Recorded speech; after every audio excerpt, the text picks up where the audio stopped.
total awesomeness, right? J. Roddy Walston in the business, everybody. You guys mentioned you have a new record coming out. On the scale of 1 to 10, the anxiety level is at a 13, 14? I don't know about anxiety. I'm just ready to get it out. We've been working on it. We worked on it for about a year and a half, and then timing, schedule, promotions, all that stuff. It's been another 6 months of kind of just sitting on it. So it's ready an for the exciting world time. to get it. Yeah. The title is so ominous. It's so vicious. Yeah. Destroyers of the Soft Life. Yeah. I mean, I sit there and I was thinking, like, what does that mean? Does it mean, like, get hardcore, work hard? It's speaking to me, like, to stop sitting on the couch, get up and do something. Yeah.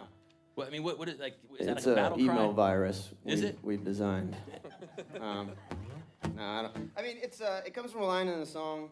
The line is, "We're young destroyers of the soft life," that it kind of like got pulled from, and kind of wrote this track that was kind of like 30-year-old all of a sudden had like a goth freak out and decided he was abandoning life, kind of thing. And that was me. That happened to me. Yeah. I love It's kind of like this thing of just the mainstream sort of like, here you go, like lofted up to you, kind of life, just squashing that and sort of checking out and trying to do something else. I mean, in the context of the record, I think it kind of has taken on a bigger meaning than, just the context of the song, but it feels appropriate for the record. The record kind of has like some of the heaviest songs we've ever written, but also like some of the more intense and like tender. If I may be so bold to say, I do think you guys wrote your best song. It's the first song on the record. You Know Me Better. Can you tell me a little bit about the back? I just love that song. It's just like the dynamics of it. Your vocal performance is just, it's insane. Yeah. The music, the whole package. Like I just started the first track, and I was like, wow, like these guys just took like 7 steps up. Yeah. That one, that was probably, I agree. That was probably like one of the first guiding lights, kind of like started down the path of writing that one, kind of like, because the chord changes on it are absolutely bonkers. Like, it took me like weeks to actually get to the point where I could play it. And, awesome. That one probably was one of the hardest songs to actually get to come together as far as the writing goes. I mean, we sat and worked on it, and it was like, do we get rid of this part? Do we do this? Because it's kind of this almost, it comes across like just this brutal rock song almost, but it's pretty orchestrated in a way, like where everybody comes in and out and sort of that was, everything about that song was really hard fought. Like lyrically getting there, everything about it was just like a struggle, but at the same time, everybody could sense that it was going to be a special part of the record. Yeah, so it's definitely a special song. I can't wait. If you guys haven't heard it, I can't wait for you guys to hear it. It's just got to be such an exciting time for the band. You guys have kind of been on a recovery from the road, from touring nonstop for a bunch of years, and these guys are super hardworking. If you don't know that, so most bands when they have a couple years off, they sit around, they smoke weed, they play video games, they just kind of like hang out with their friends, they go skateboarding. These guys got to work. They actually accomplished something that probably every band wants to do. They built their own studio. And from what I understand, I could be wrong, but you guys actually did this yourself, like the electrical and the drywall and Yeah. We did it. We did it ourselves for sure. Would you do it again? That's the big question. If anyone's been through like a house remodel, whether it's a bathroom or a kitchen, like you do it once and then you're like, what did I just do? Not anytime soon, I don't think. I think what like tricked us in or convinced us that we could do the studio is I'd get home from tour and instantly like knock down a wall at my house, and there's like that part is awesome. Sure. And then there's now I can see like what a room would look like. I can see that now this wall's gone. You can see like the possibility of the thing. That part's awesome. And then you get like halfway through a project and there's a deep depression where you're like, oh my God. For me, that usually happens at my 60th trip to Home Depot when I'm like, why did I do this? Yeah. Like you're finding that you have to buy like screws that you didn't know existed, and you're supposed to be just framing a wall, and then it ends up where you got to rewire and pour concrete. I mean, what was the worst part? Like, what was the one part where you guys were like, we should just call a contractor and get this done? There was a moment when all the walls were blown out in the warehouse that was becoming our studio, and we had literally just knocked out an outside wall because we decided we were also qualified to move and install a wood-burning stove. Awesome.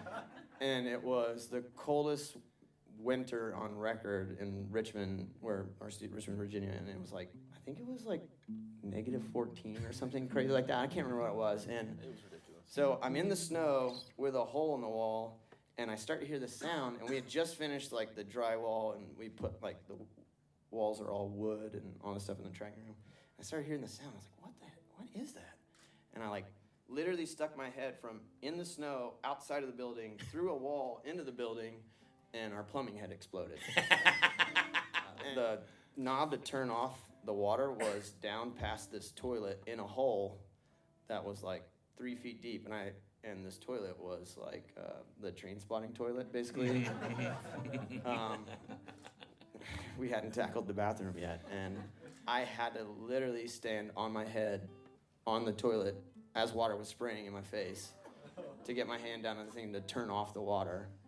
And I was just freezing, like literally ice in my beard, and I was just like, screw this place. But there was a hole in the wall, so I had to keep working. Yeah, like, it's the glamorous life of a rock star, right? That's what you picture when they're in their downtime, right?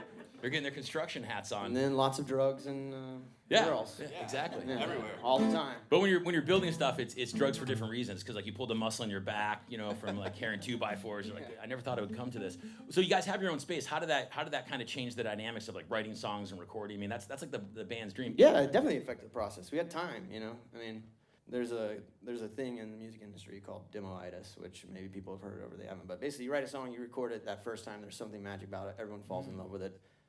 But for some reason, it's not up to like standards.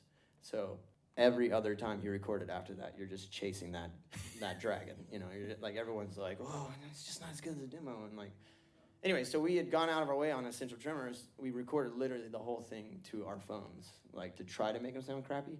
Nice. And it still kind of didn't work. Like we were still like chasing down the demo thing. So, anyways, yeah, we were able to take the time to really write, but also, you know, piece together the equipment that we wanted to use and work with, and kind of do, I think at least what has been a dream for our band the whole time, which was like, as we're writing, as we're first recording and demoing, doing studio caliber recording. So if there is that magic take, Yeah. you can just be like, the We first got one's the best, and it's up to like snuff. That really changed stuff, and just being able to make mistakes and go back, like not necessarily edit mistakes, but creatively make mistakes or go down like a really weird tangent or path or whatever. Awesome. know? Did you guys add anything like super crazy in the studio? Like, are there bunk beds for when I come and invade and want to crash out? Is there like a skate, ramp? Anything kind of like over the top? Our old writer had a thing where we wanted a picture of the first family, so there's lots of pictures of presidential families. Oh wow, nice. I don't know if that makes you want to come or not come. That's fascinating. Yeah, that's awesome. Let's hear some more music from. What do you say, guys?